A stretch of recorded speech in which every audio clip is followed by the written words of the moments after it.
The dust billowed in the distance like a golden storm as Larissa Ashford rode her stallion across the vast Wyoming plains, chasing freedom with every thundering hoofbeat.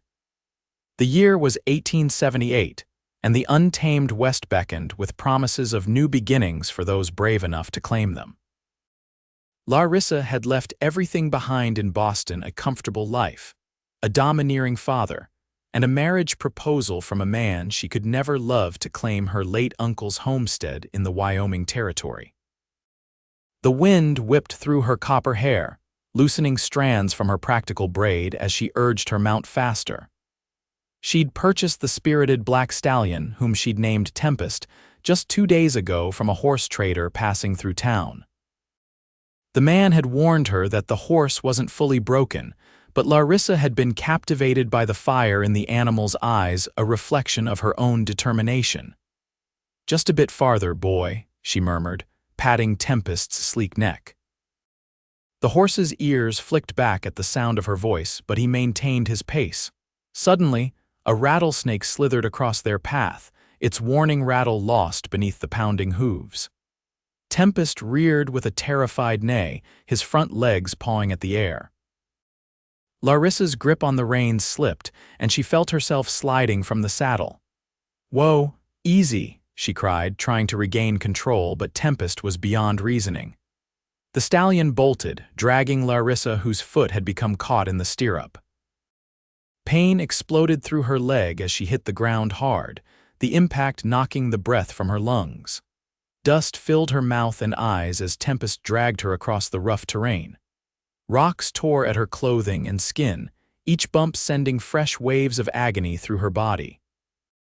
Through the haze of pain and dust, Larissa heard the thundering of approaching hooves. A rider appeared, moving parallel to her runaway horse. The stranger leaned from his saddle, stretching across the gap between the horses. With precise movements, he grabbed Tempest's reins and gradually slowed both horses to a stop. As the dust settled, Larissa lay gasping on the ground, her ankle still caught in the stirrup. The stranger dismounted in one fluid motion and knelt beside her. His face was partially obscured by a bandana, but his eyes sharp and blue as the Wyoming sky locked onto hers. "Trust my hands," he said, his voice deep and steady as he worked to free her trapped foot. "I'll have you loose in a moment."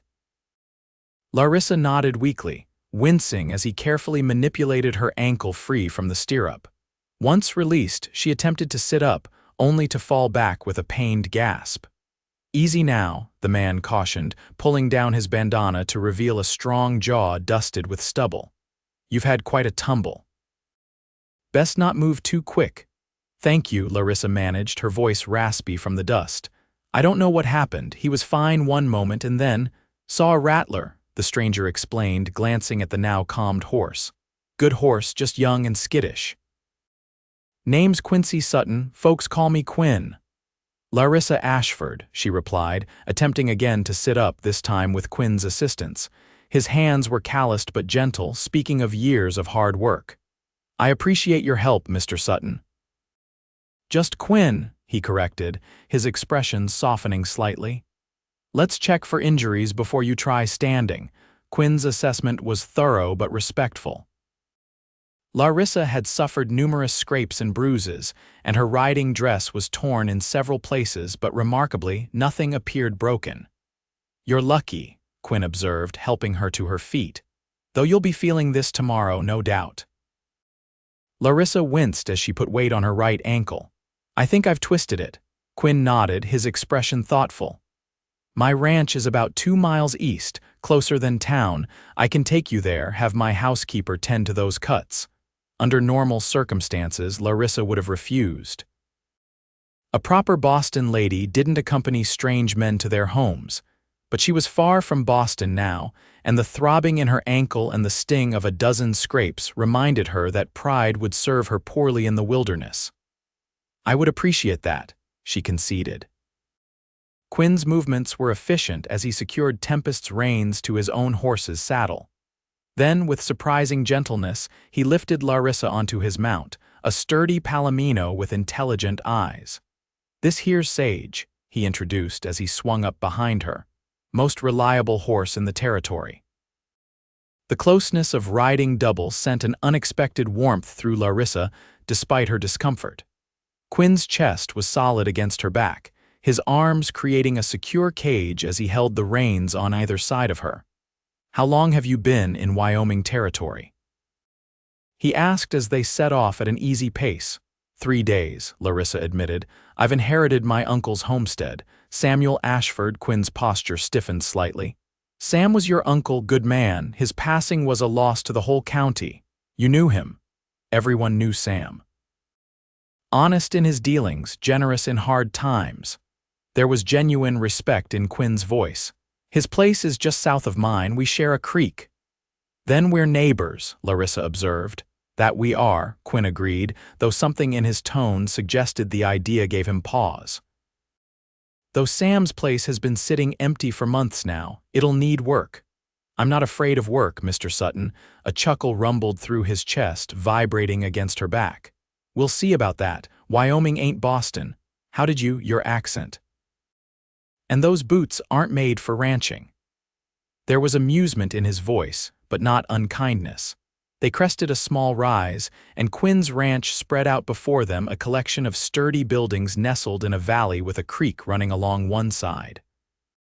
A split-rail fence enclosed a corral where several horses grazed, and beyond stood fields of what appeared to be wheat rippling in the breeze.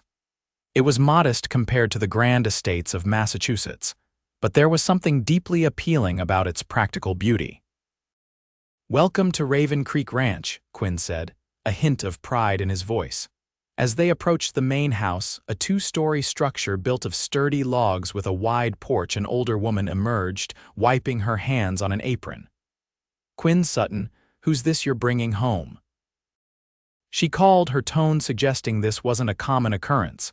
"Mrs. Beatrice Miller, meet Miss Larissa Ashford," Quinn replied as he dismounted. Sam Ashford's niece had a bit of trouble with a new horse. Recognition dawned on Mrs. Miller's weathered face. "Samuel's niece? Well, mercy me. Let's get you inside, dear. You look like you've been dragged through half the territory." "It feels that way," Larissa admitted as Quinn carefully lifted her down. The next hour passed in a flurry of activity. Mrs. Miller, who served as both housekeeper and cook for Quinn, tutted over Larissa's injuries while applying salves and bandages. Quinn excused himself to tend to the horses, returning later with Larissa's saddlebags. "Thought you might want these," he said, setting them beside the kitchen chair where Mrs. Miller was finishing her ministrations. "I'll stable your horse for the night. He seems calm enough now." "That's very kind, but I should return to town," Larissa protested. "I've imposed enough." Mrs. Miller exchanged a look with Quinn. "Nonsense," she declared. "That ankle needs rest, and it'll be dark soon. We've plenty of room, and I've already started supper." "Mrs. Miller's cooking isn't something to pass up lightly," Quinn added with a small smile. "And tomorrow, if you're feeling up to it, I can take you to see your uncle's place." The offer was tempting. Larissa had planned to ride out to the homestead the following day anyway, and having someone familiar with the property would be invaluable. "All right," she conceded. "Thank you both for your hospitality." Supper was a simple but delicious affair of beef stew, fresh bread, and apple pie. The conversation flowed easier than Larissa expected, with Mrs. Miller eager to share stories of Samuel Ashford that painted a picture of a man Larissa had met only twice in her childhood. "Your uncle wasn't one for writing letters, I expect," Quinn observed as Mrs. Miller cleared the dishes, waving away Larissa's attempts to help. "No, he wasn't," Larissa agreed.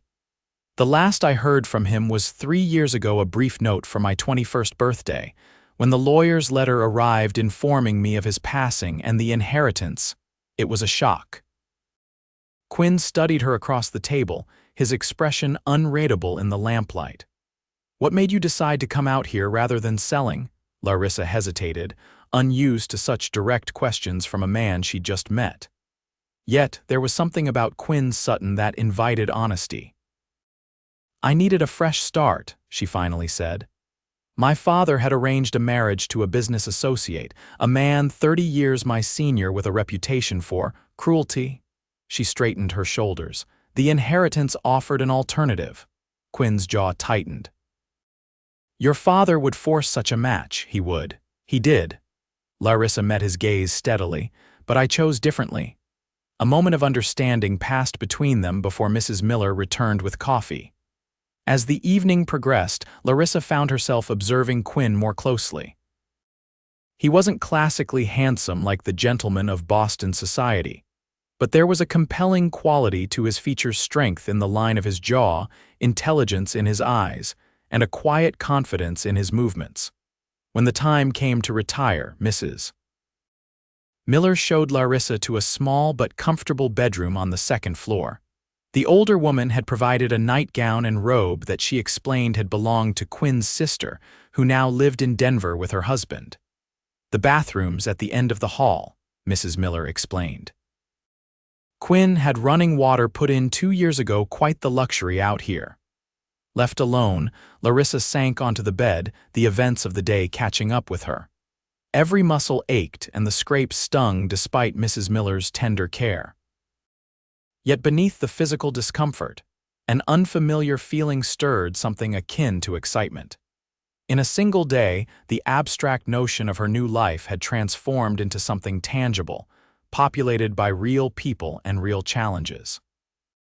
As she drifted towards sleep, the memory of Quinn's steady voice echoed in her mind.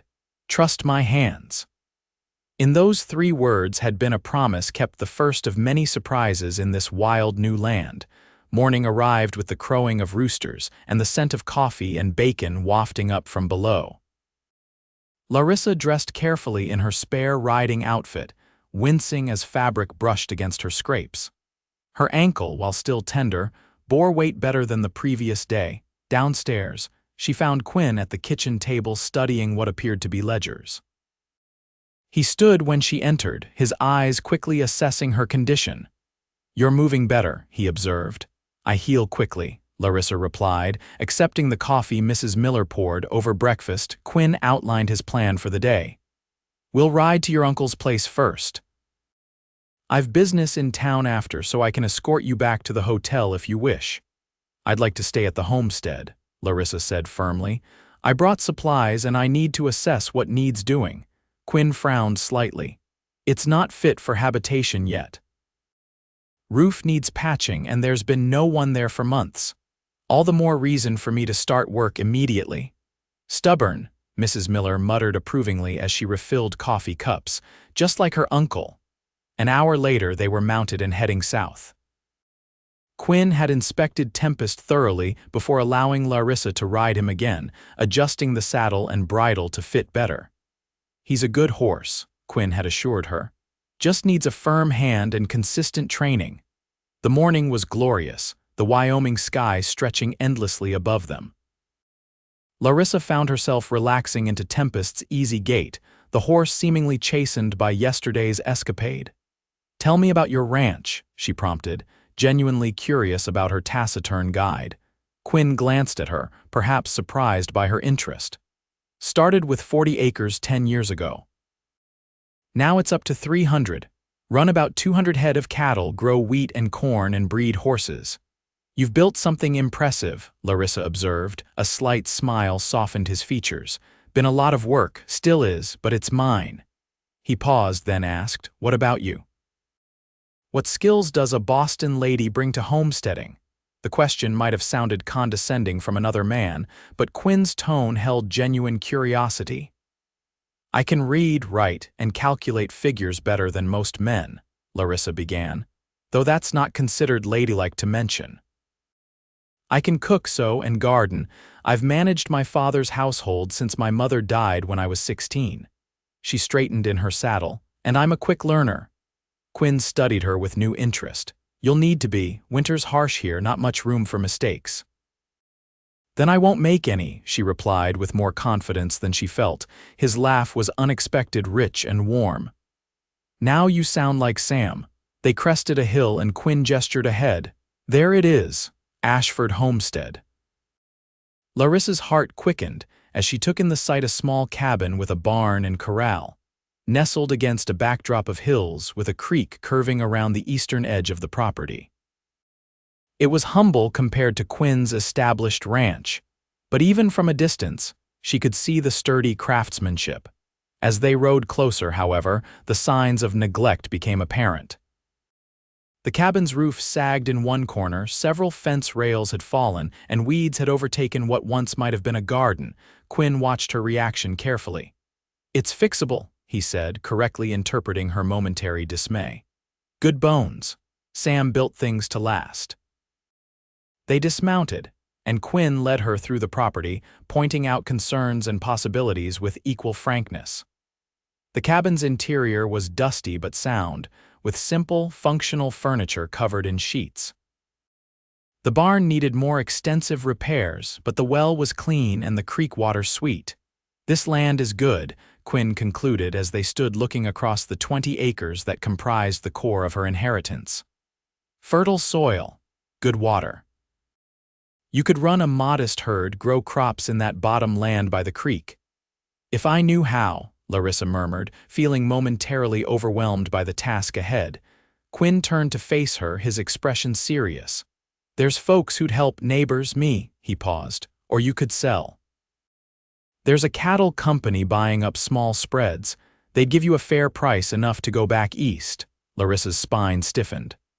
"I didn't come all this way to retreat at the first challenge, Mr. Sutton." Something like approval flickered in his eyes. "Quinn," he corrected, "and good. Just wanted to be sure." They spent the next hour making a list of immediate repairs and supplies needed. Quinn's knowledge was invaluable, his suggestions practical without being condescending. "I can spare my ranch hand, Micah, to help with the roof tomorrow," he offered as they prepared to leave for town. "And there's tools you can borrow until you build up your own." "Why are you helping me?" Larissa asked, the question escaping before she could consider its propriety. Quinn secured a saddlebag before answering. "Sam would have wanted it," he said simply. "Besides, good neighbors matter out here, more than gold."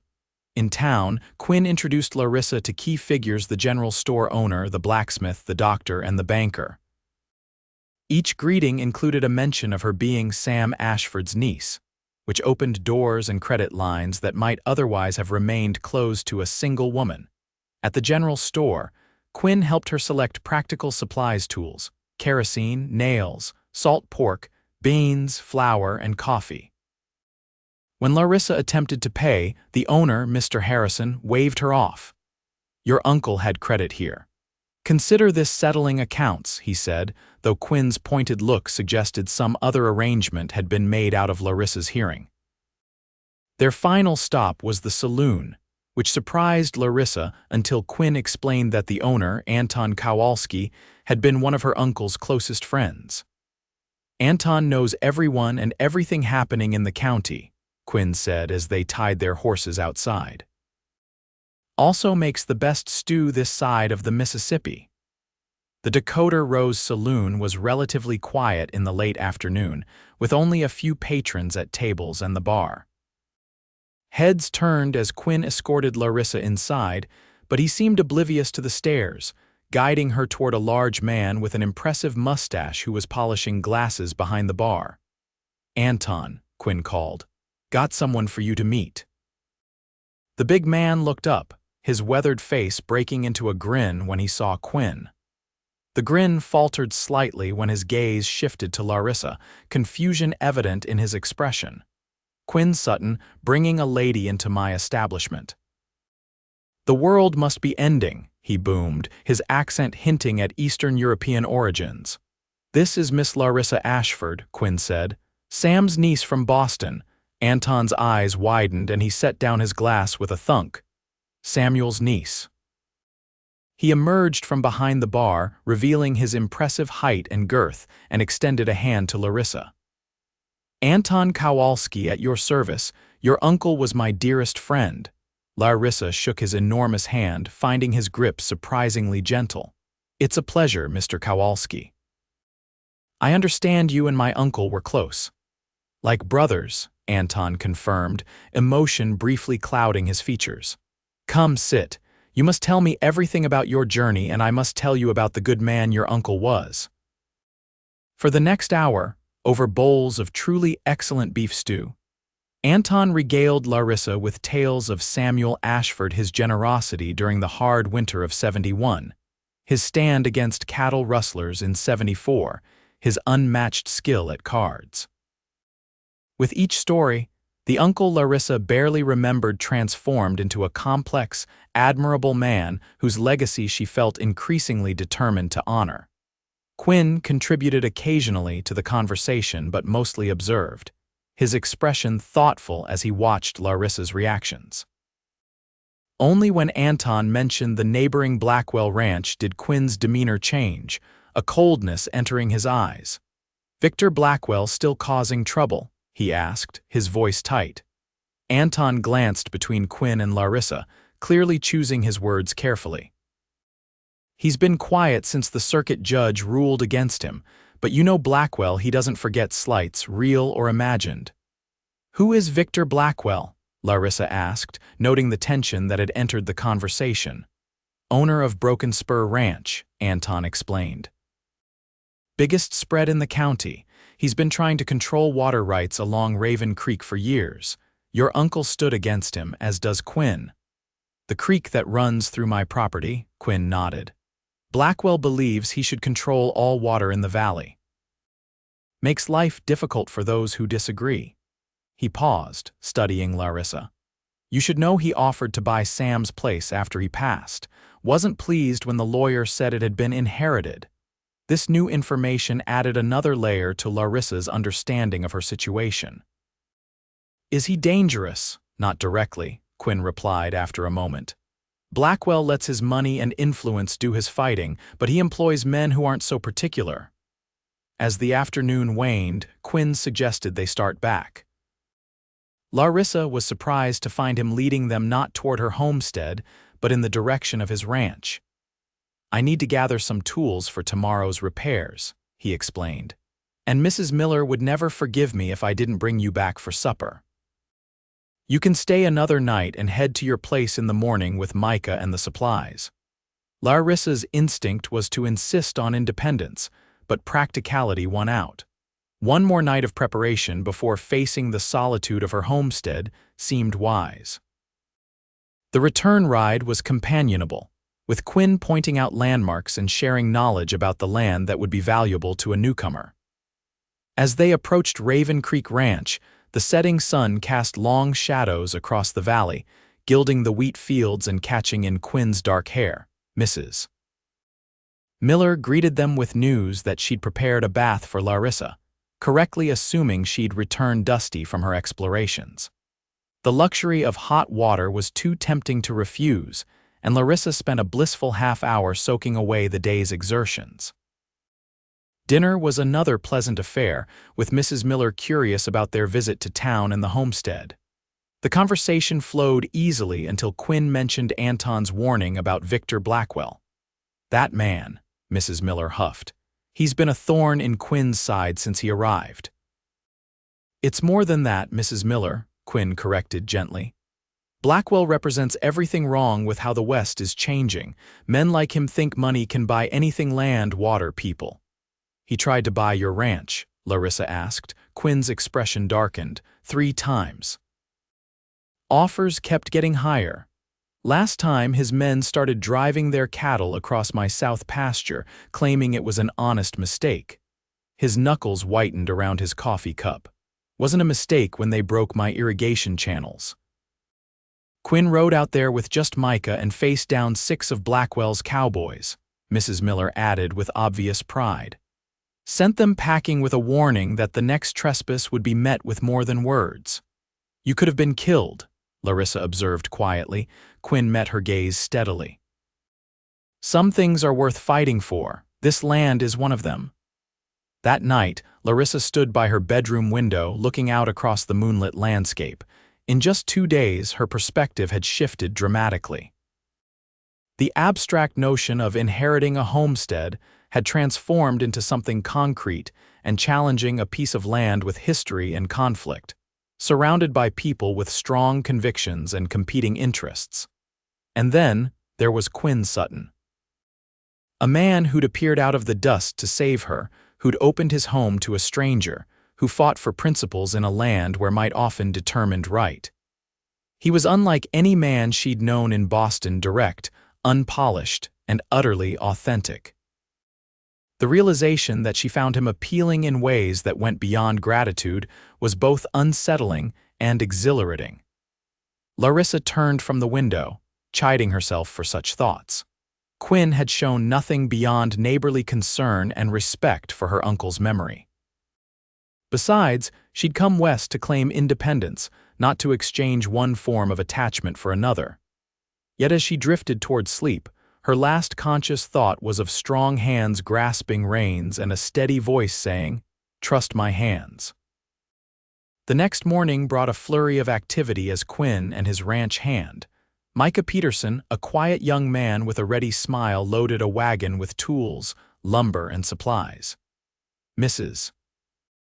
Miller packed a basket of food enough for 3 hungry workers, and insisted on including extra preserves and dried herbs for stocking your pantry. When it came time to depart, Quinn surprised Larissa by handing her a small package wrapped in brown paper. "Housewarming gift," he said simply. "Open it later." The ride to the homestead was filled with Micah's cheerful chatter about local wildlife and the best fishing spots along the creek. Quinn rode alongside the wagon, occasionally adding practical information about seasonal weather patterns or pointing out boundary markers. At the homestead, work began immediately. Quinn assigned tasks based on skill and necessity. Micah would tackle the roof repairs. Quinn would fix the corral and check the well pump, and Larissa would clean the cabin's interior and establish her living space. By midday, progress was evident on all fronts. Larissa had swept, scrubbed, and aired out the main room and bedroom, discovering serviceable furniture beneath dust covers. The kitchen needed more work, but the cast iron stove was intact, needing only cleaning before use. They broke for a lunch of Mrs. Miller's fried chicken and biscuits, sitting on the porch steps in the autumn sunshine. The easy camaraderie between the three surprised Larissa, who was accustomed to the rigid social rules of Boston society. "How long have you worked for Quinn?" she asked Micah as he reached for another biscuit. "Going on 3 years now," the young man replied. "Came west after my pa died looking for work. Quinn gave me a chance when others wouldn't." He shot a grateful look at his employer. "Taught me ranching, horse breaking, even reading better." Quinn looked slightly uncomfortable with the praise. "Micah's a natural with horses, gentles them better than anyone I've seen. Maybe I could help with your stallion," Micah offered to Larissa. "He's got spirit, but he needs consistent handling." "I'd appreciate that," Larissa said sincerely. "I'm afraid my experience with horses is limited to gentle rides through Boston parks." Quinn's lips twitched with amusement. "You've got grit, though. Not everyone would get back on after being dragged." The afternoon continued in productive labor. As the sun began its westward descent, the homestead had transformed. The roof no longer leaked, the corral stood sturdy, and the cabin, while still sparsely furnished, was clean and habitable. "We should head back before dark," Micah said, packing tools into the wagon. "Coyotes get active at dusk." Quinn nodded agreement but turned to Larissa with a questioning look. "You sure about staying here tonight? You're welcome to come back with us. Give yourself another day to prepare." Larissa's determination hadn't wavered. "I'll be fine. You've both done more than enough already." "At least let me check your supplies," Quinn insisted. He followed her into the cabin, inspecting her provisions and the repairs with a critical eye. Satisfied with the essentials, he moved to the fireplace, efficiently building a fire that would last through the evening. "Keep your rifle close," he advised, nodding toward the Winchester she'd purchased in town. "Probably won't need it, but better to have it ready." "Are you expecting trouble?" Larissa asked, noting the concern in his expression. Quinn straightened, brushing wood chips from his hands. "Not expecting, just aware of possibilities. This is good land, Larissa. People notice good land." He hesitated, then added, "I'll ride by tomorrow afternoon, check how you're settling in." You don't need to, I know I don't, he interrupted gently, but I'd feel better. Something in his tone made Larissa reconsider her automatic resistance to assistance. Thank you, she said simply. With final instructions and farewells, Quinn and Micah departed, the wagon rumbling down the track toward Raven Creek Ranch. As silence settled around her, Larissa felt the first real stirrings of anxiety. The cabin suddenly seemed very small, the surrounding wilderness very vast. To combat the feeling, she busied herself with practical tasks, organizing her belongings, preparing a simple supper, and finally, as twilight deepened, lighting the lamps. Only then did she remember Quinn's gift. The package contained a leather-bound journal with her initials L.A. tooled into the cover and a good fountain pen. A small note inside simply read, "For recording your new beginning, QS." The thoughtfulness of the gift touched her deeply. That night, by lamplight, she made her first entry, a detailed account of her arrival in Wyoming, her mishap with Tempest, and the unexpected kindness of neighbors she hadn't known existed 3 days ago. Sleep came more easily than she'd expected, though she woke several times to unfamiliar sounds: the hoot of an owl, the distant howl of coyotes, the creak of the cabin settling in the cool night air. Morning brought new challenges and discoveries. Lighting the stove proved trickier than anticipated, hauling water more strenuous, and every task took longer without modern conveniences. Yet by noon, Larissa had established a routine of sorts and was contemplating her next priorities when the sound of approaching hooves drew her outside. Instead of Quinn's familiar figure, 3 riders approached, 2 rough-looking men flanking a well-dressed gentleman on a magnificent sorrel horse. They stopped at a respectful distance, the leader removing his hat. "Miss Ashford, I presume?" His voice was cultured, his smile practiced. "Victor Blackwell, your neighbor to the north. I thought it proper to welcome you to our little valley." Larissa's guard instantly rose, remembering Quinn and Anton's warnings.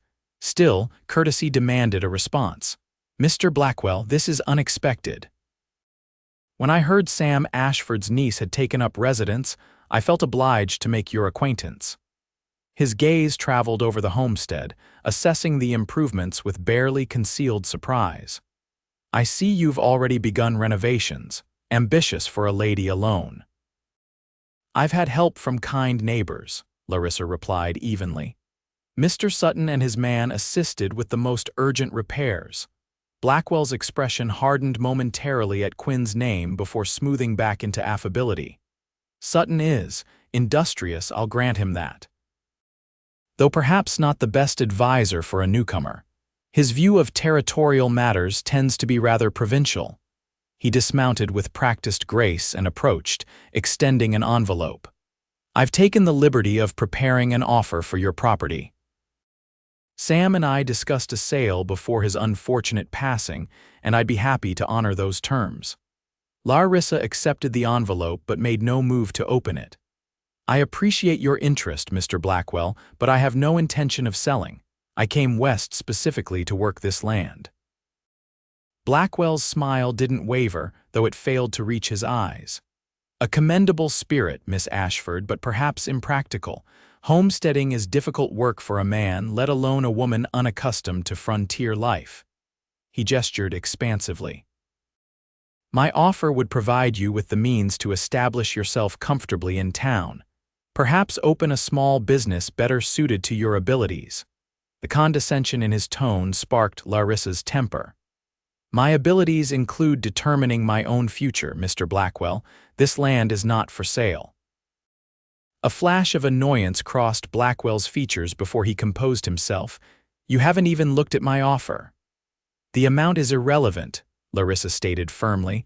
"This was my uncle's home and now it's mine." One of Blackwell's men shifted in his saddle, spitting tobacco juice onto the ground. "Boss, maybe the lady needs time to think on it. Being all alone out here, things can happen. Might change her mind after a spell." The thinly veiled threat hung in the air. Blackwell didn't reprimand the man, merely studying Larissa with calculated interest. "Jenkins has a point, though his phrasing lacks finesse. The territory can be dangerous for those without proper protection. He remounted his horse with fluid ease. Consider my offer, Miss Ashford. It remains open for a week. After that, circumstances may necessitate adjustments.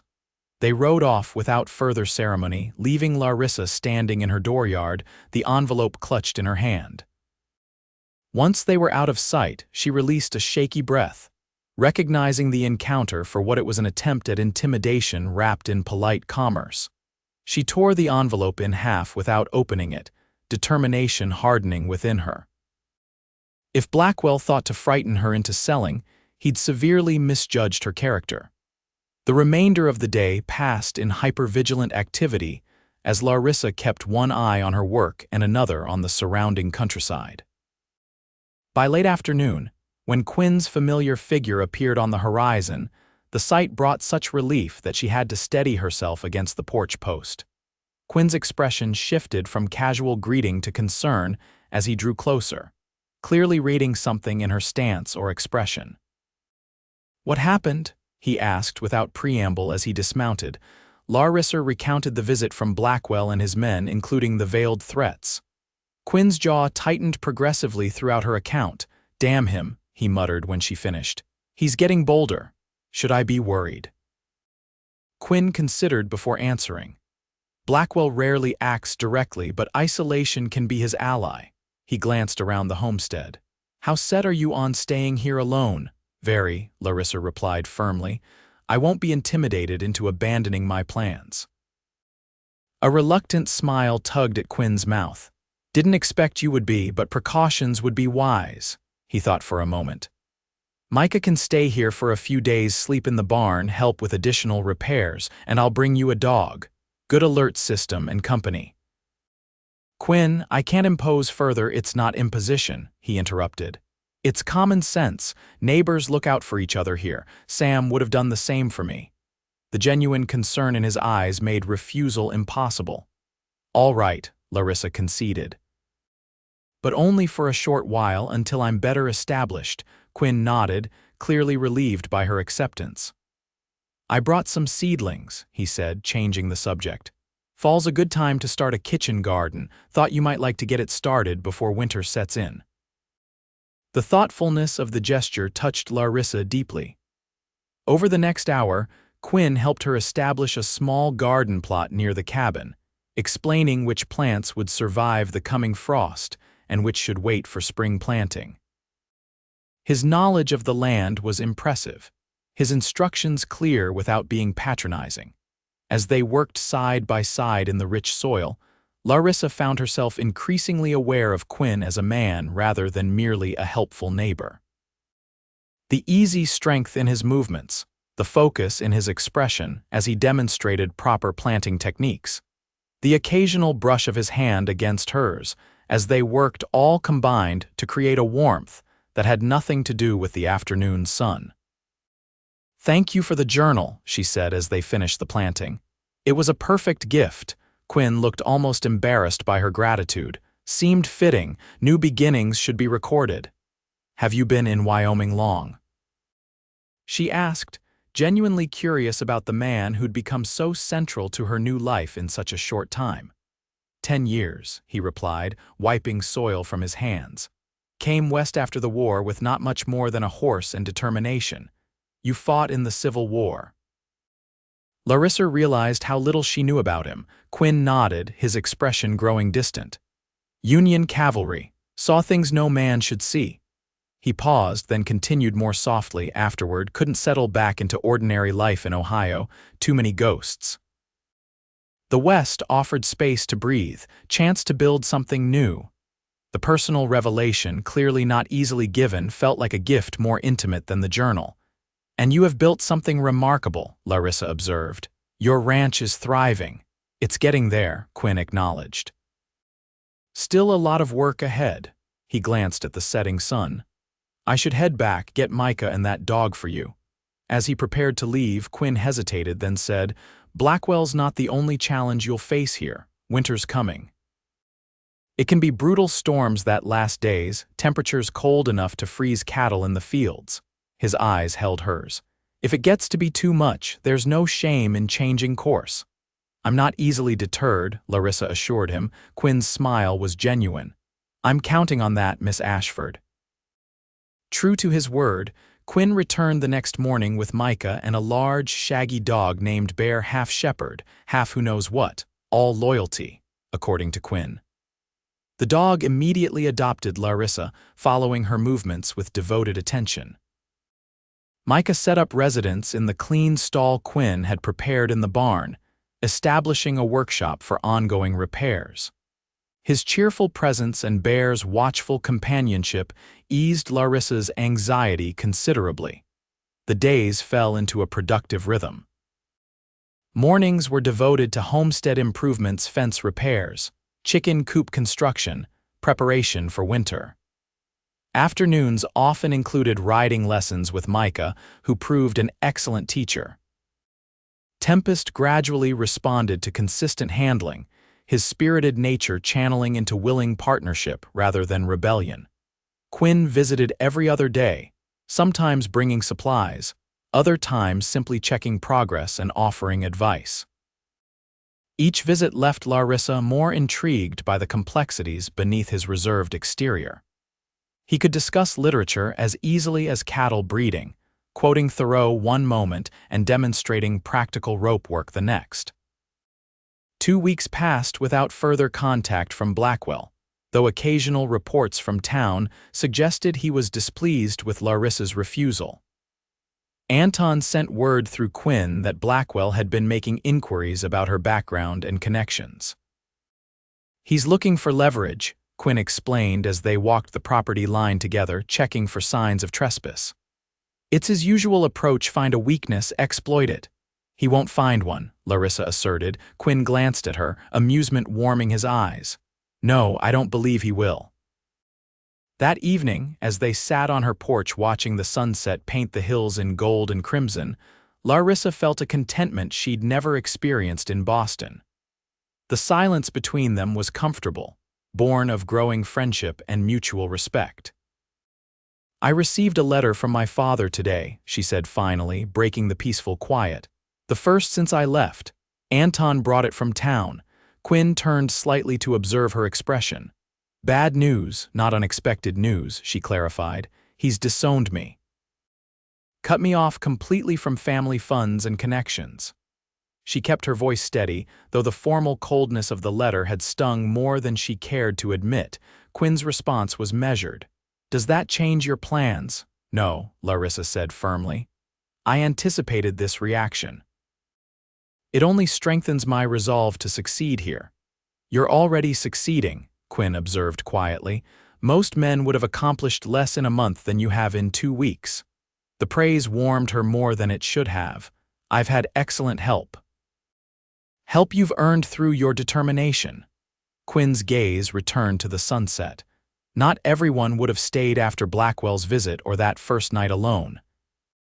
The conversation shifted to practical matters: the need for additional firewood before winter, the possibility of acquiring a milk cow in the spring, the progress of the garden seeds they'd planted.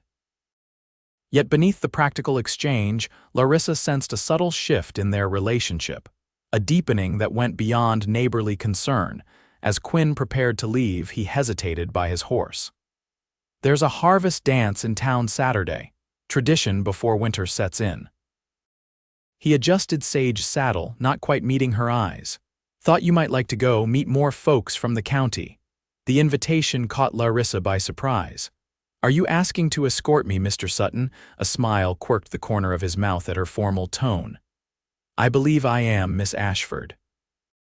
Then I would be delighted to accept, she replied, fighting to keep her voice composed when her heart had inexplicably accelerated. Quinn's smile broadened. I'll come by at 4. It's an early start, folks have to ride home after. As she watched him ride away, silhouetted against the fading light, Larissa acknowledged the truth she'd been avoiding. Her feelings for Quinn Sutton had progressed far beyond gratitude or friendship. The realization was both exhilarating and terrifying. Saturday arrived crisp and clear, with just enough breeze to rustle the golden leaves of the cottonwoods along the creek. Larissa spent the morning in ordinary chores, trying to ignore the flutter of anticipation in her stomach. By mid-afternoon, she could no longer postpone preparation, retiring to her bedroom with the one good dress she'd brought from Boston, a practical navy blue with subtle embroidery at collar and cuffs. Looking in her small mirror, Larissa assessed her appearance critically. Weeks of outdoor work had bronzed her skin and brightened her eyes, while the physical labor had lent a new strength to her frame. She hardly resembled the pale, corseted society lady who'd left Boston. The sound of approaching hooves brought her to the window. Quinn rode into view, but not on his usual mount. He drove a smart buggy pulled by a matched pair of grays, and he was dressed in what was clearly his finest, a black suit over a crisp white shirt, his dark hair neatly combed. Micah, who had been repairing a loose shutter, whistled in appreciation. "Boss is pulling out all the stops," he commented with a grin. "Those are his show horses, only uses them for special occasions." The observation only increased Larissa's nervous anticipation. She gathered her shawl and reticule, gave Bear a final pat, and stepped onto the porch just as Quinn drew the buggy to a halt. He removed his hat, and for a moment simply looked at her, appreciation evident in his gaze. "You look beautiful," he said simply. "As do you," Larissa replied, then blushed at her forwardness.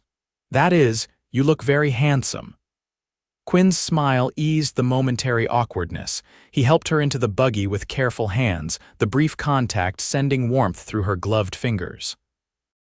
The drive to town was filled with easy conversation, though Larissa was acutely aware of Quinn beside her, their shoulders occasionally brushing with the buggy's movement. He pointed out landmarks along the way, including a distant view of Blackwell's Broken Spur ranch, an impressive spread with multiple buildings and vast pastureland.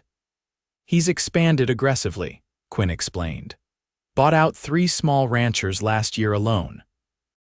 Some say he plans to control the entire valley eventually."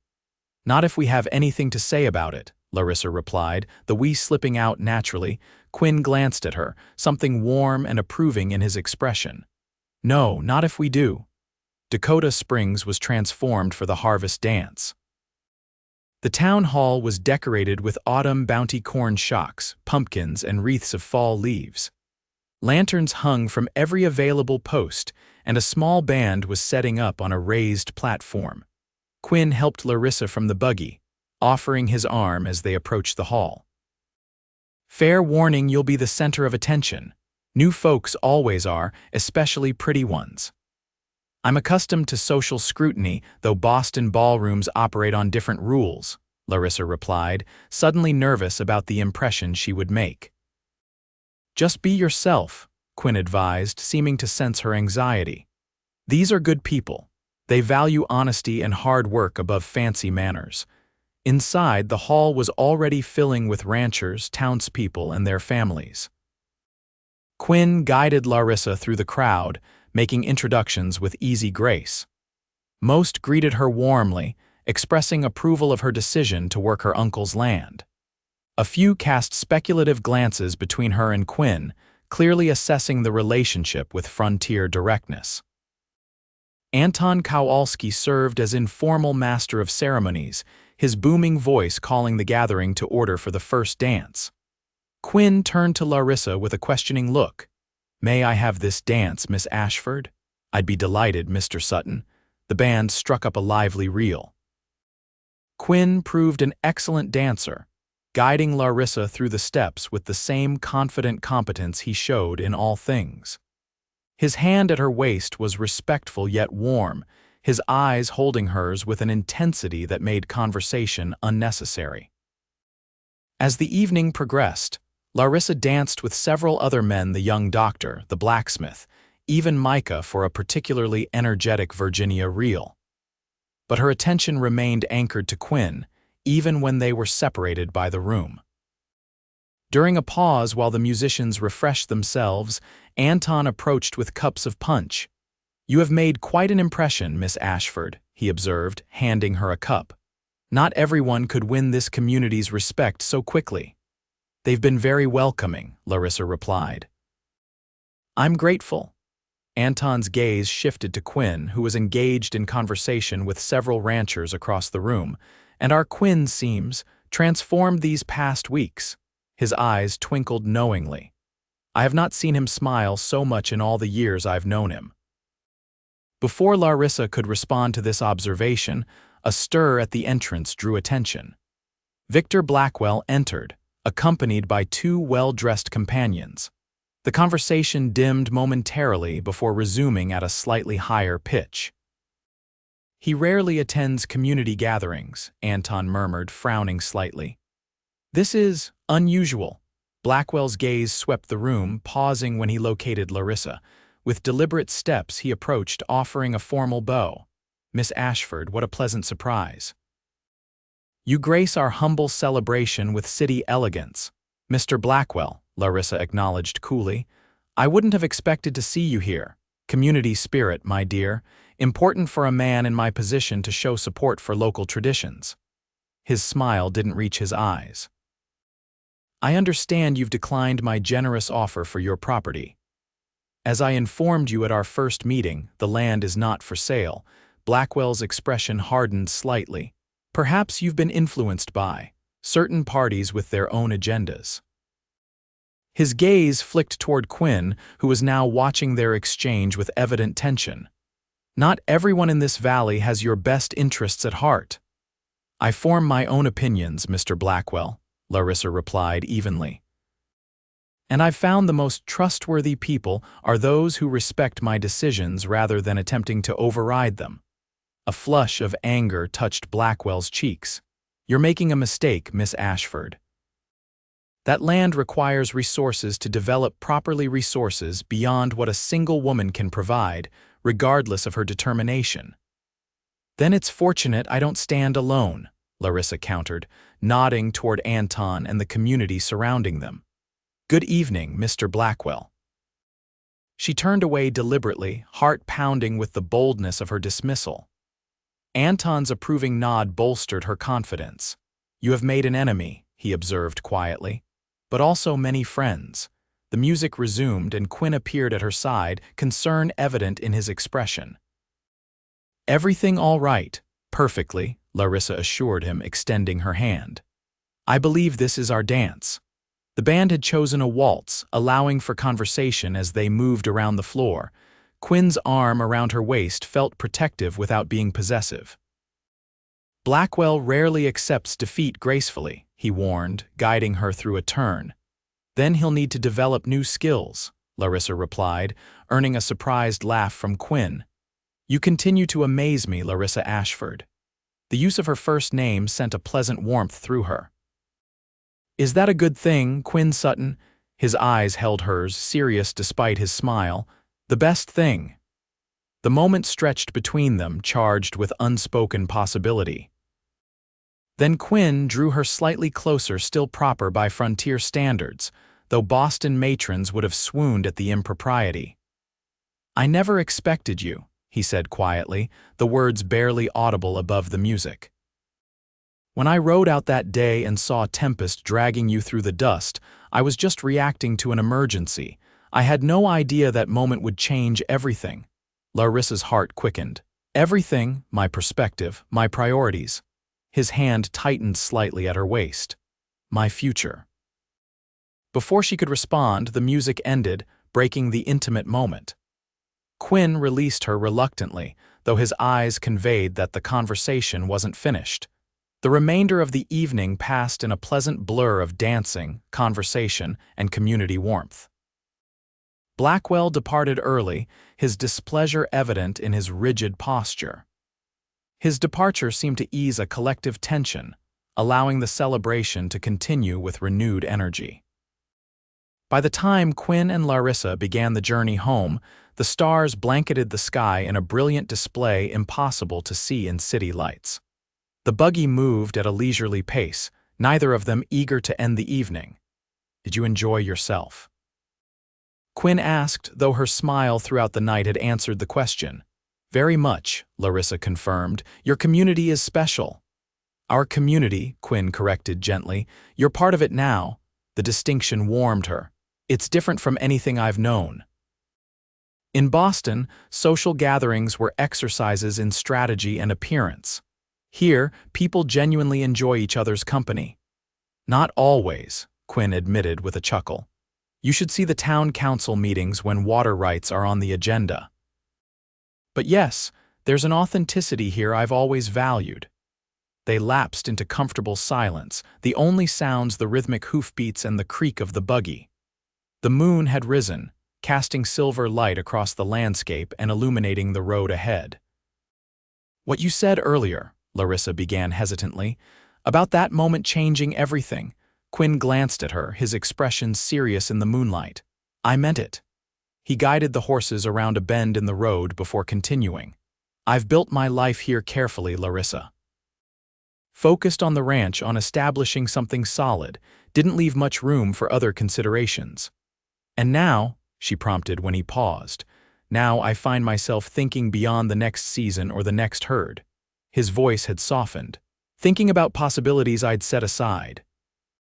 The implications of his words hung in the air between them, full of potential. Larissa gathered her courage. I came west seeking independence, not connection, yet I've found both. Quinn drew the buggy to a halt beneath a stand of cottonwoods. In the distance, her homestead was visible, lamplight glowing in the window where Micah had likely left a light burning for their return. Larissa. Quinn turned to face her fully. I'm not a man who speaks easily of feelings, but I want to be clear about mine. These past weeks, getting to know you, watching you face challenges that would defeat many men. He took a breath. I've come to care for you, deeply. The simple declaration, delivered without embellishment, touched Larissa more profoundly than the most poetic speeches from her Boston suitors. I care for you too, she replied softly. More than I expected, more than might be wise given how recently we've met. A smile touched his lips. Wisdom and timing rarely align when it comes to matters of the heart. No, she agreed, they rarely do. The moment stretched between them, taut with anticipation. Then Quinn leaned forward, his hand gently cupping her cheek. May I? He asked, his voice a near whisper. Larissa's answer was to close the distance between them, meeting his lips with hers. The kiss was gentle at first, tentative exploration giving way to deeper connection as Quinn's arm encircled her waist, drawing her closer. When they finally parted, Larissa's heart was racing, her breath coming quick. Quinn's expression mirrored her own wonder as though something unexpected yet inevitable had transpired. We should continue on, he said reluctantly. Though I find myself wishing this road were longer. Larissa smiled, a new confidence warming her. There will be other evenings, other roads. The promise in her words brought an answering smile to Quinn's face. He pressed a final, gentle kiss to her lips before setting the horses in motion again.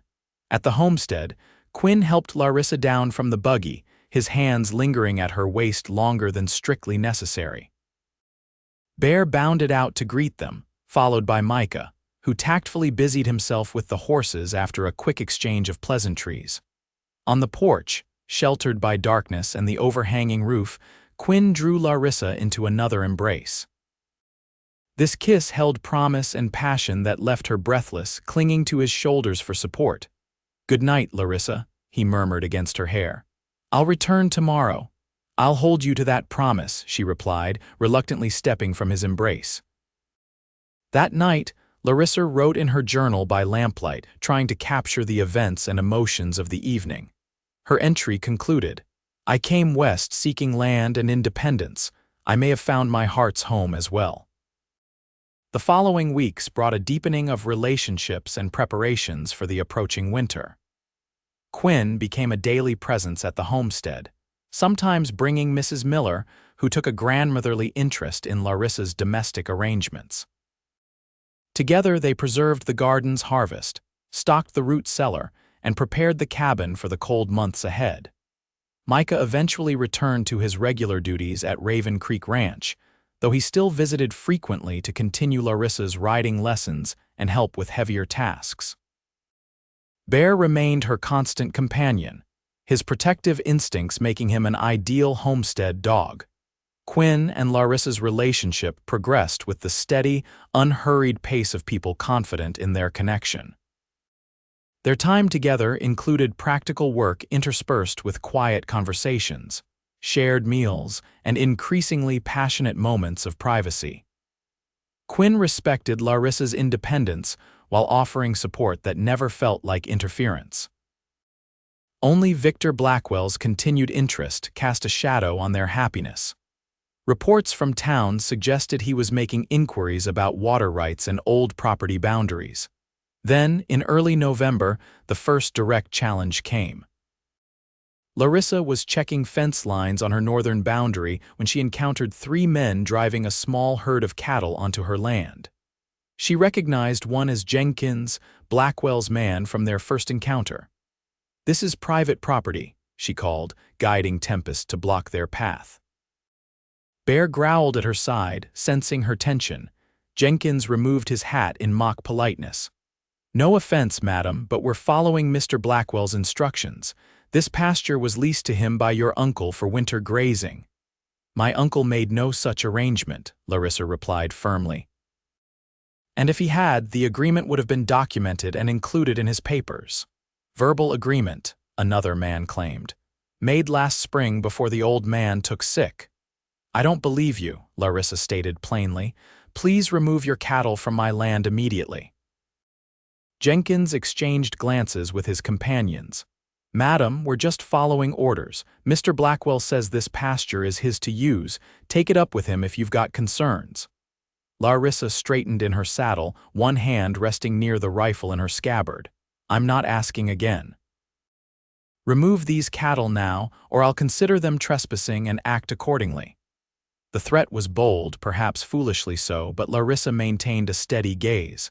Bear's continued growling added emphasis to her words. After a tense moment, Jenkins shrugged. "Your funeral, lady." "Blackwell won't take kindly to this." "That's my concern, not yours," Larissa replied evenly. She watched as they reluctantly turned the small herd, driving the cattle back toward Blackwell's property. Only when they were well beyond her boundary did she release the breath she'd been holding, her hand trembling slightly as she patted Tempest's neck. "Good boy," she murmured, bending to also praise Bear. "Let's go home." She reported the incident to Quinn that evening. His expression darkened as she related the confrontation, concern and pride warring in his features. "You handled it exactly right," he assured her. "But this is Blackwell's opening move. He's testing boundaries, yours and legal ones. What should I expect next?" Quinn considered the question seriously. He might file a formal claim about grazing rights, or he could try another approach entirely, perhaps issues with your water usage or property lines. He took her hand. "Whatever comes, we'll face it together." The "we" no longer surprised Larissa. Their partnership had become a given, though its exact nature remained undefined. Now, watching the determination in Quinn's expression, she realized how completely their lives had intertwined. "I love you," she said simply, the words emerging naturally from the moment. Quinn's expression softened, surprise giving way to deep joy. He drew her into his arms, his kiss conveying what words might inadequately express. When they parted, his eyes held hers intently. "I love you, Larissa, have almost from the beginning, I think." The admission opened a new chapter between them.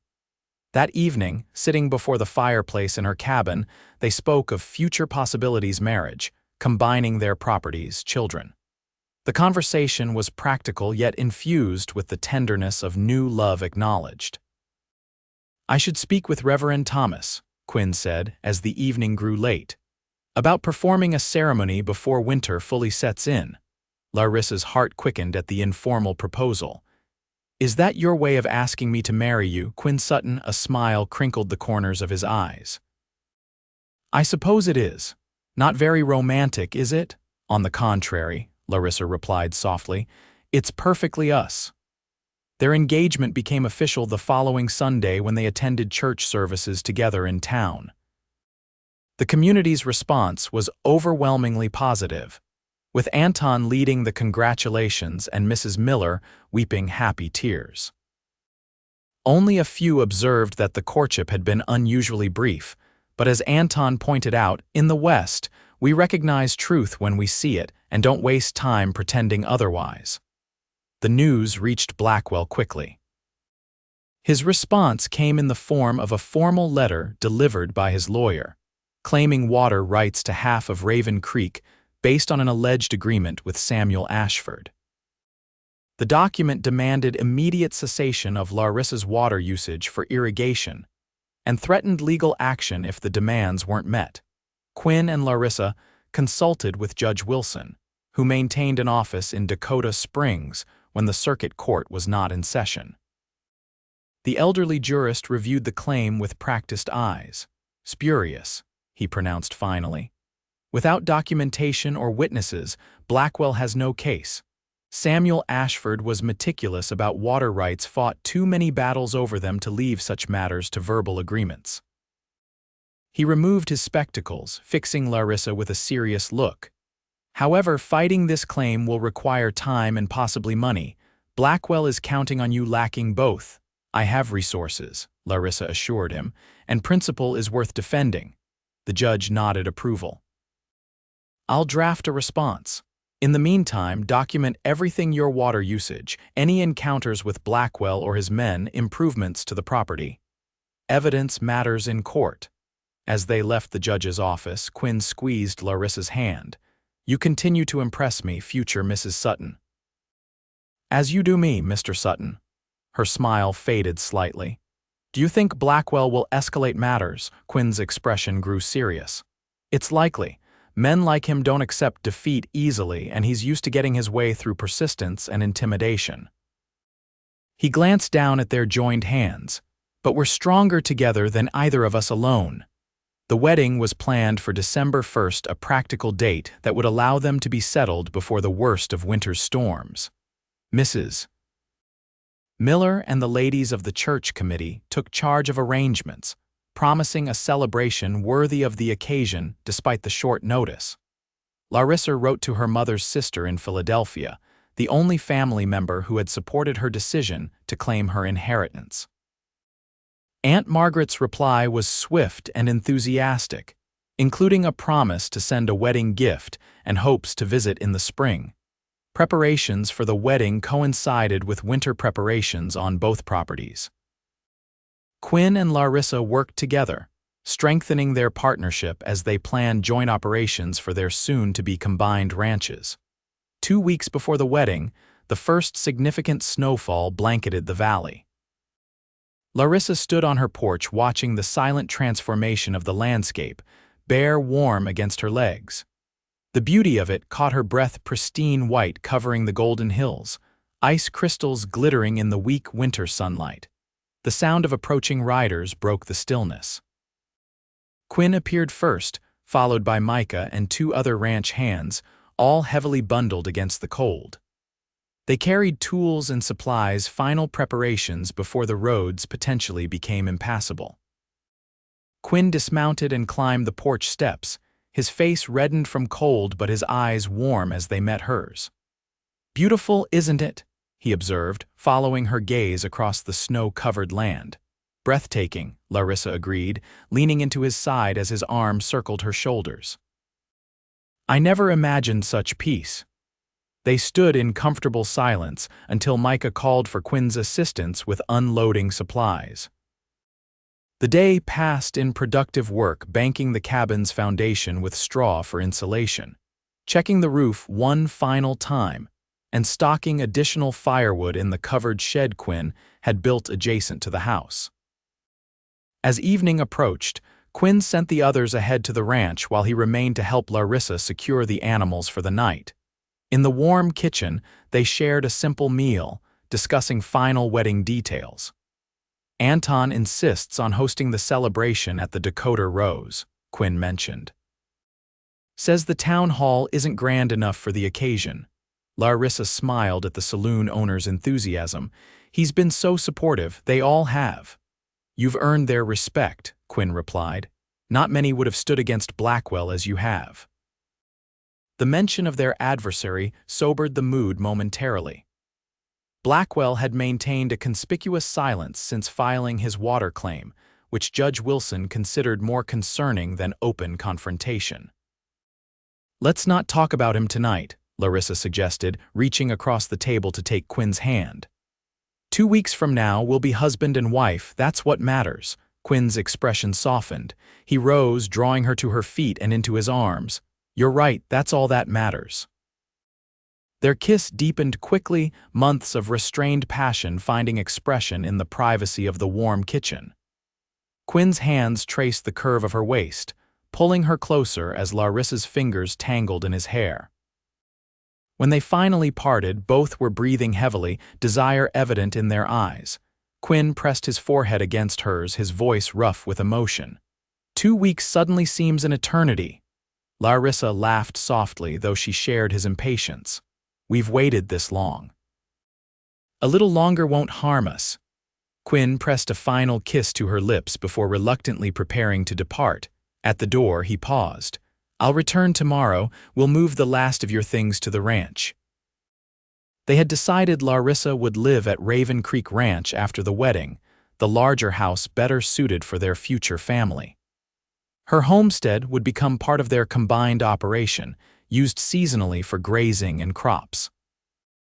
"Until tomorrow," Larissa replied, watching from the doorway as Quinn mounted Sage and rode into the gathering dusk, snow crunching beneath the horse's hooves.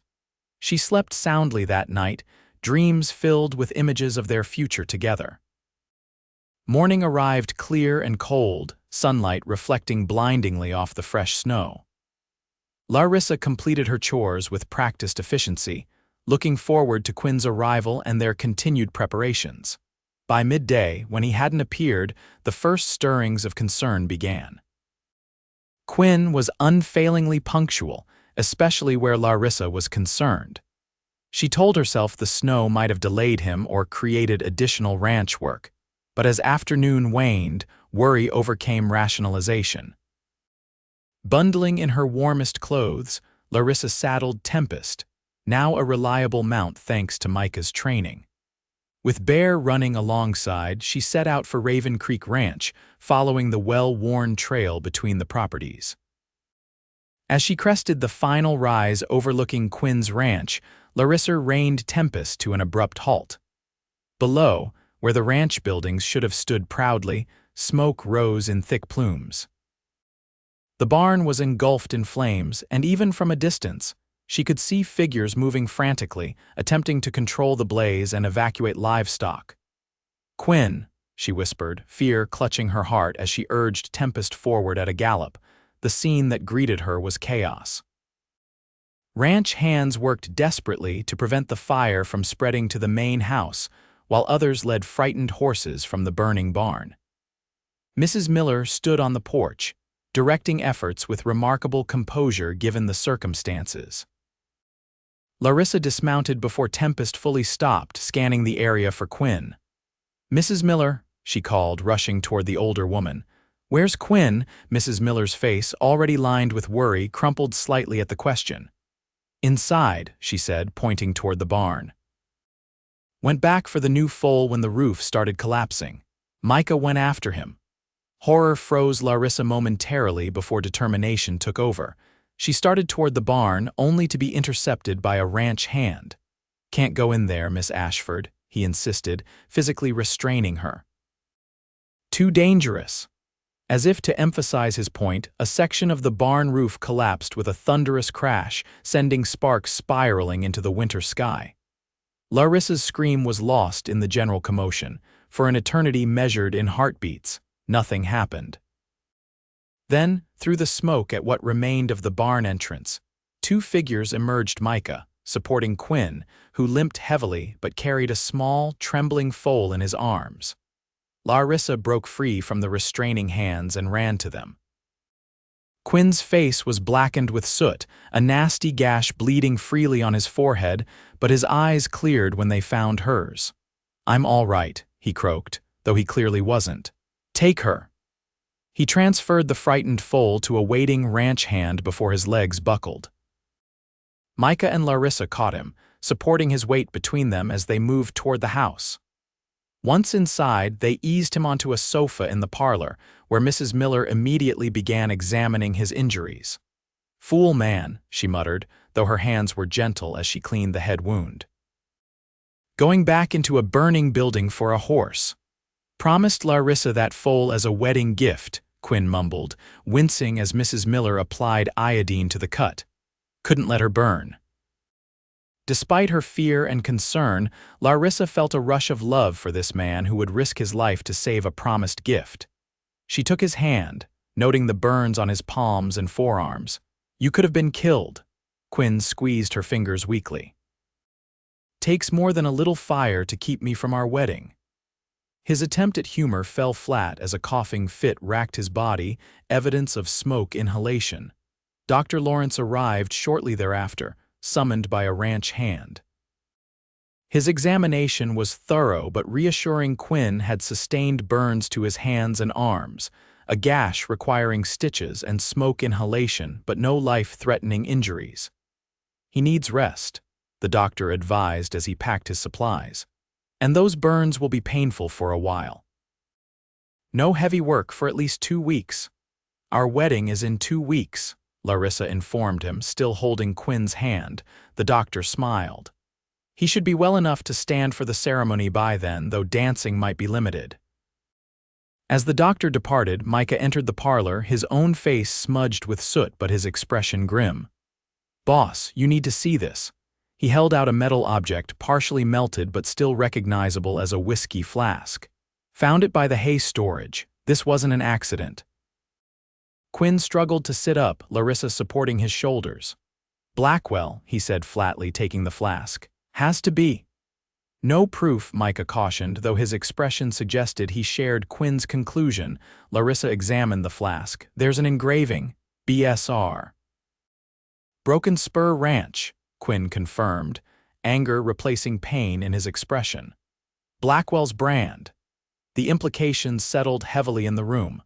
Arson was a serious crime in the territory, potentially carrying a death sentence if human life was endangered as Quinn's and Micah's had been. "We need to inform Sheriff Davis," Larissa said firmly. "This is beyond property disputes or water rights."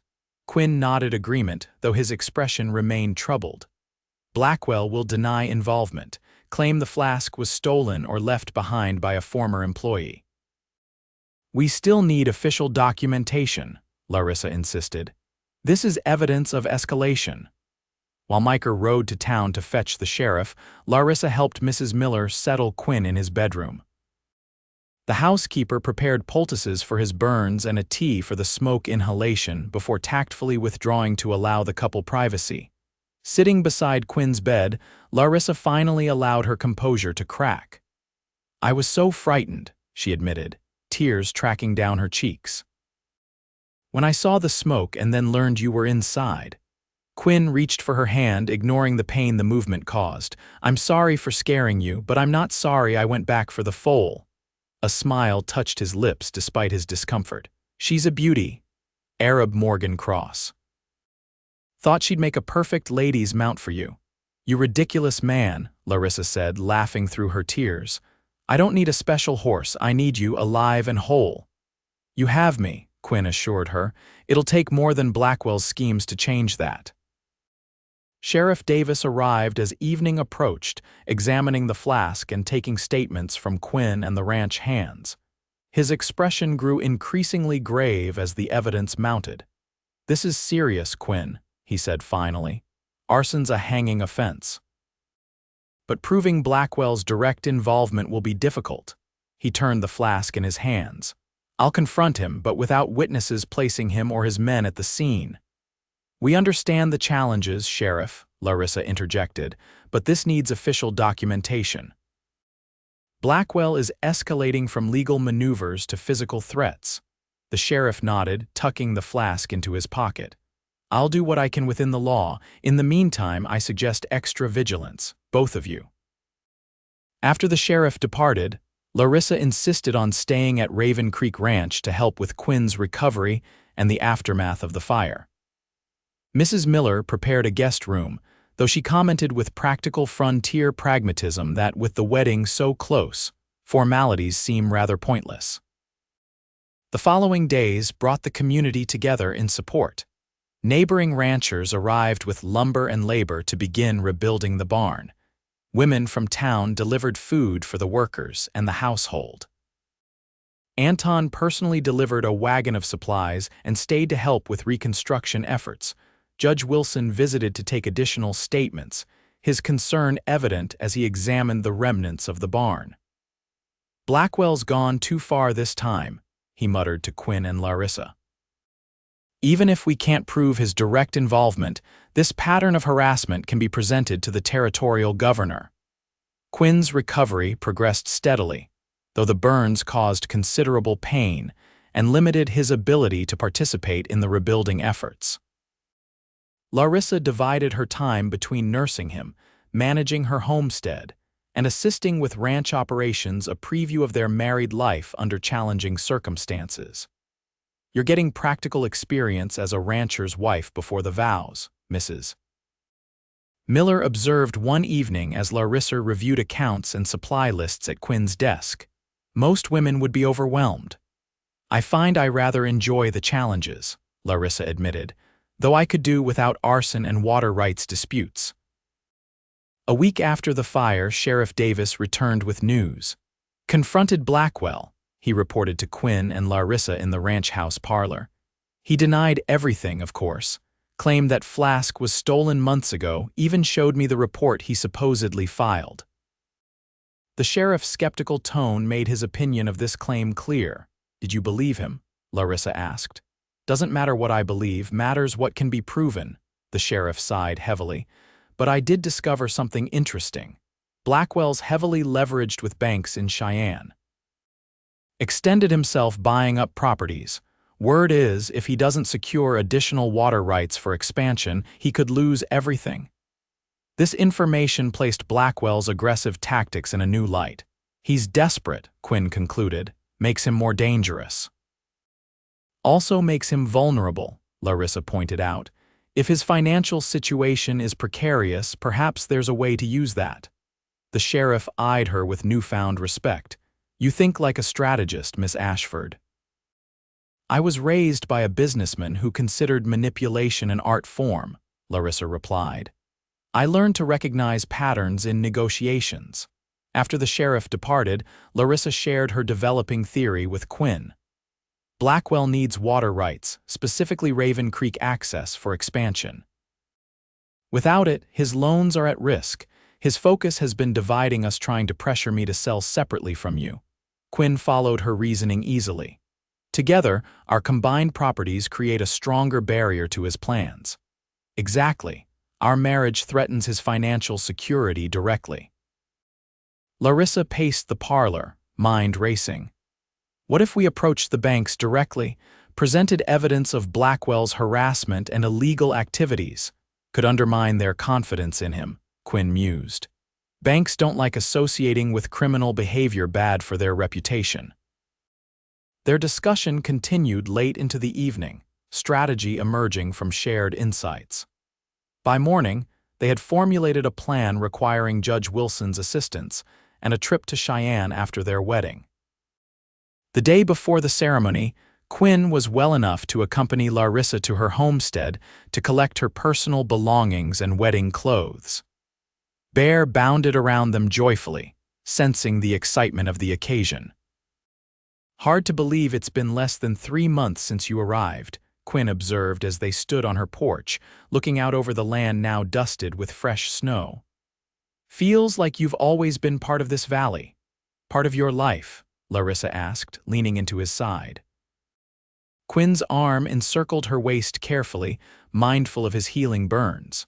"Central to it," he corrected.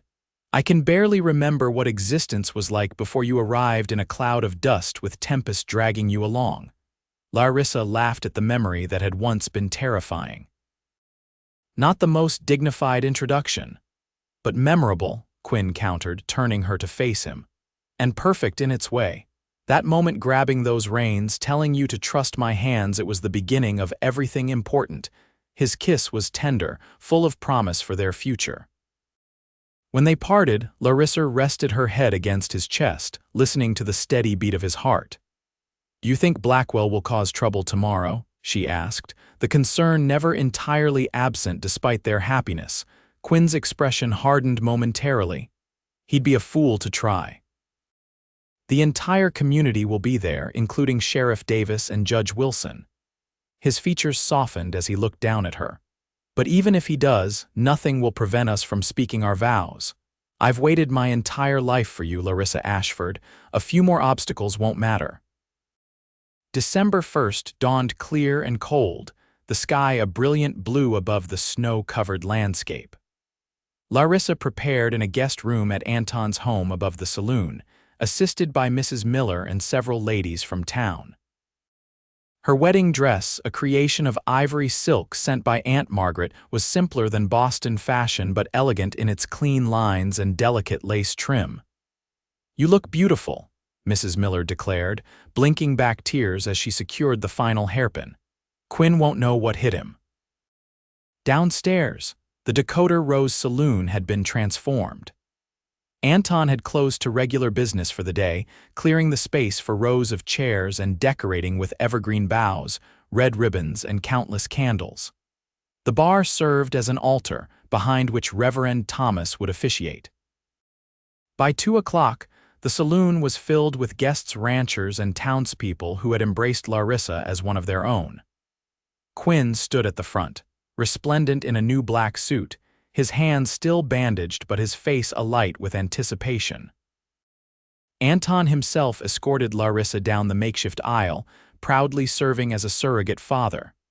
Quinn's face as he turned and saw her approaching was everything Larissa could have hoped for. Wonder, joy, and love mingled in his expression. The ceremony was brief but heartfelt. Reverend Thomas spoke of partnership and perseverance, of building a life on foundations of respect and shared purpose. When the time came to exchange vows, Quinn took Larissa's hands in his bandaged ones, his voice steady and sure as he promised to love, honor, and protect her all the days of their lives.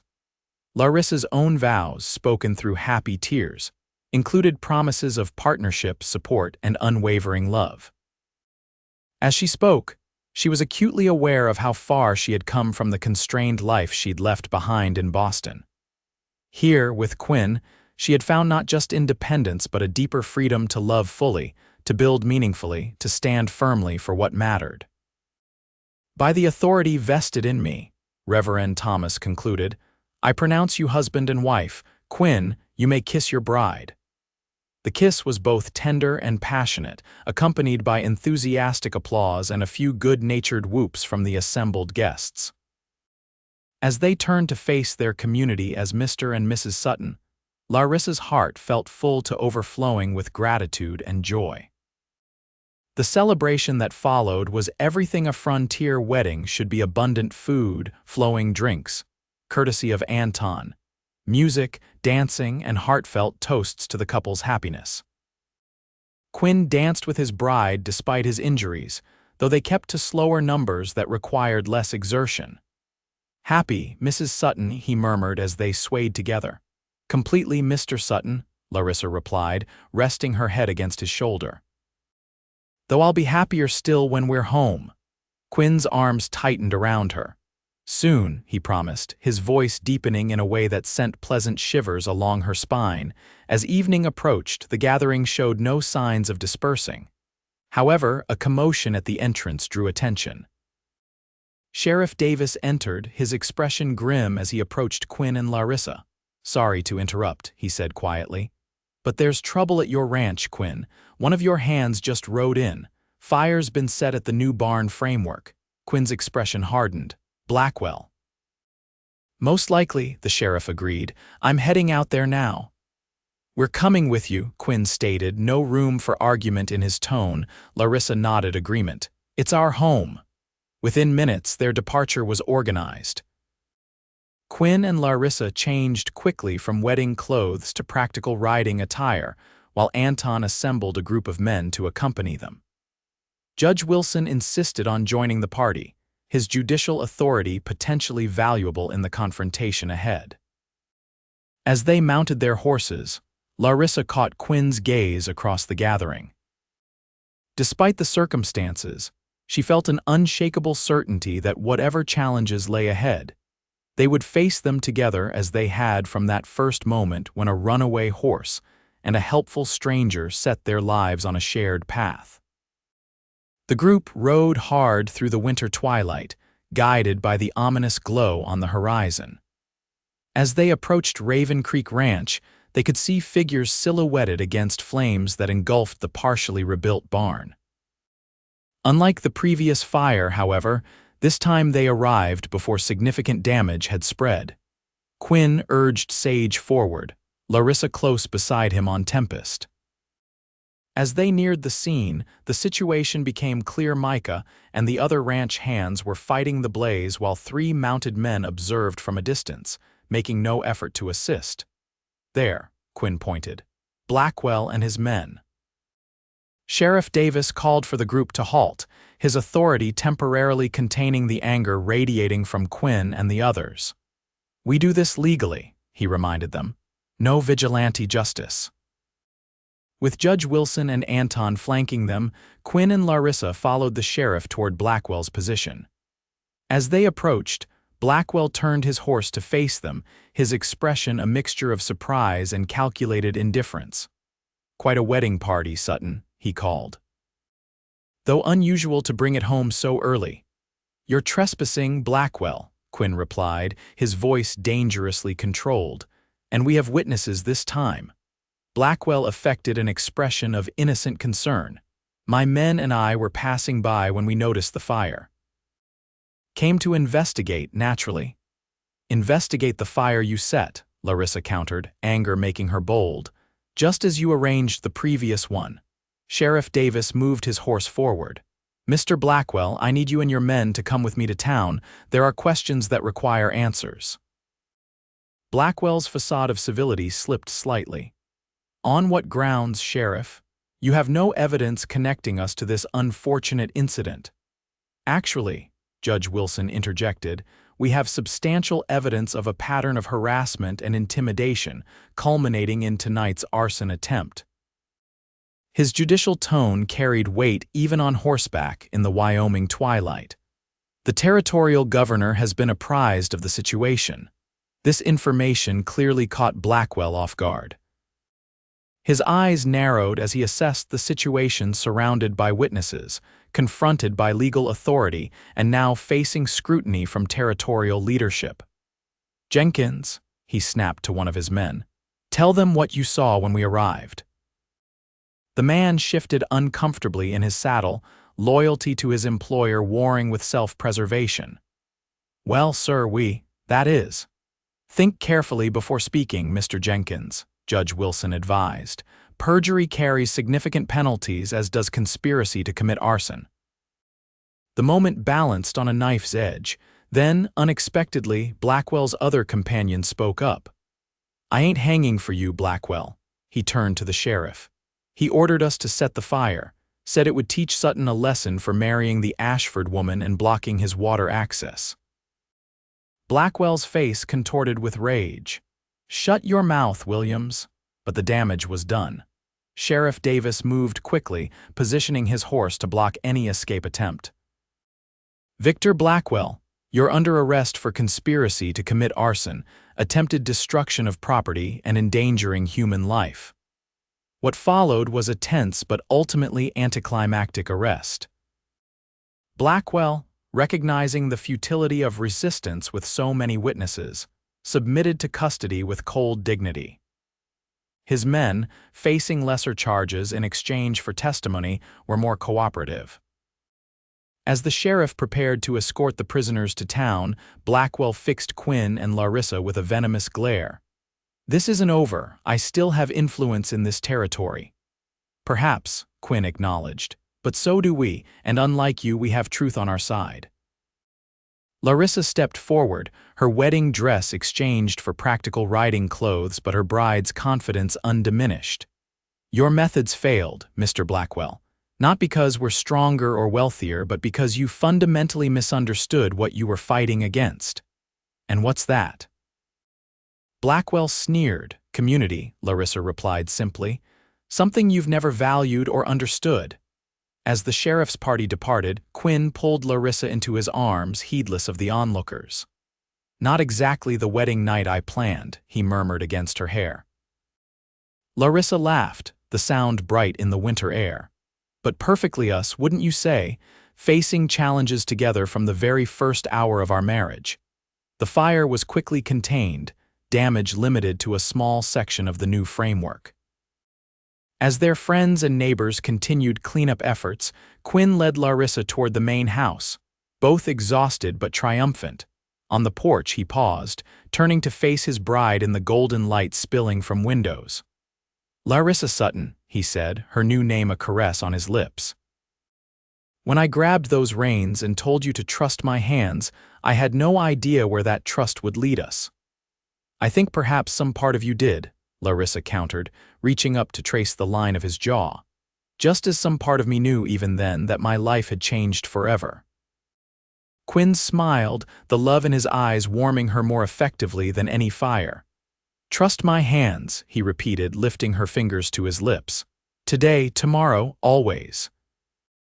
Always, Larissa agreed as he swept her into his arms, carrying her across the threshold into their home and their future, a future built on trust, love, and the courage to forge a path together in the wild, beautiful land they both cherished. In the years that followed, Raven Creek Ranch flourished under their joint stewardship. Larissa's business acumen complemented Quinn's practical ranching knowledge, creating an operation that became a model for the territory. The homestead cabin became a summer residence where they often retreated during the busiest seasons. Victor Blackwell was convicted of multiple crimes, his financial empire crumbling as banks withdrew support following the scandal.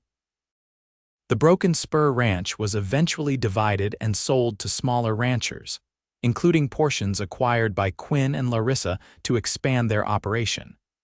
Their family grew with the arrival of twin daughters in their second year of marriage, followed by a son 2 years later.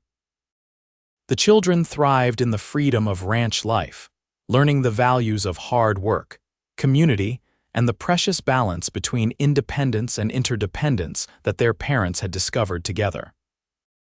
Larissa's journal, that first gift from Quinn, filled with entries chronicling their journey, challenges overcome, joys celebrated, a love that deepened with each passing season. The final entry in that original volume, written on their 5th wedding anniversary, concluded, 5 years ago today, I became Larissa Sutton, though in truth, our journey began the moment a wild horse dragged me into the dust, and a stranger grabbed the reins with steady hands. Trust my hands, he said. I did, I do, I always will.